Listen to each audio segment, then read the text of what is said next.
Wow! மீன் முட்டை tasty வறுவல் healthy food. நல்லா க்ளீன் பண்ணி தண்ணியில் வேக வைக்க போகிறேன். தண்ணீர் வச்சுருக்கேன், உப்பு மஞ்சள் தூள் போட்டிருக்கேன். மீன் முட்டை எல்லாம் வச்சுருக்கேன், கொதிக்கட்டும். இந்த மீன் முட்டையில் ஒமேகா 3 அதிகமாக இருக்குது. இதில் புரோட்டீன் இருக்குது. காரசாரமாக நம்ம ரெடி பண்ணலாம். ஹெல்த்தி ஃபுட்டு இது. இதுக்கு இஞ்சி பூடு தட்டி எடுத்துக்கலாம். நல்ல மிளகும் ஜீரகமும் தட்டி எடுத்துக்கலாம்.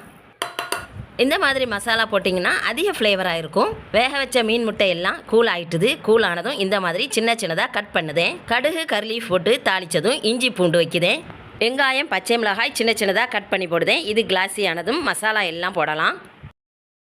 மீன் பிரியர்களுக்கு இந்த மீன் முட்டை வறுவல் நல்லாவே பிடிக்கும். கார சாரமாட்டும் அதிக ஃப்ளேவராட்டும் இருக்குது. தாளிப்பு எல்லாம் முடிஞ்சதும் மீன் முட்டை எல்லாம் வைக்குதேன்.